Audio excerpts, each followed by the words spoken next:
we have a router here. This router here I can log into through the network at any time. I don't have to be here to actually select buttons in case something goes wrong.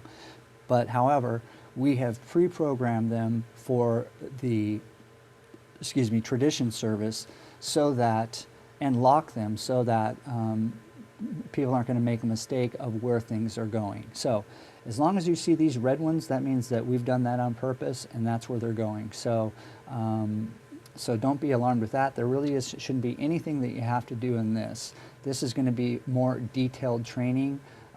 If we need to troubleshoot something, that's going to be like a whole nother tutorial or just some in-person training. But basically it's a matrix router that allows us to route different things to different places and things like that, but right now we have everything going where we want it to. So we've locked it so that when the user comes in, they don't have to try to figure out the whole system. We've tried to simplify it down just to the switcher up there. These next two things right here is, they are called HyperDeck Studios. And the HyperDecks, basically what they do is there's two slots here. They are playing back our message, which is actually a two-camera shoot. So that's why we have two. We have one that is going to be a program that has the graphics and overlay on it. And then we have this one, which is going to be routed through our aux that I talked about earlier to the center screen. So you will be getting two things like this.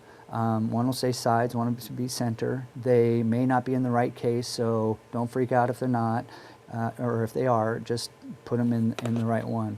The sides, the one that says sides, goes in the top, and we simply just take it out, gently just stick it in there and push it in, and you'll see a green light come on.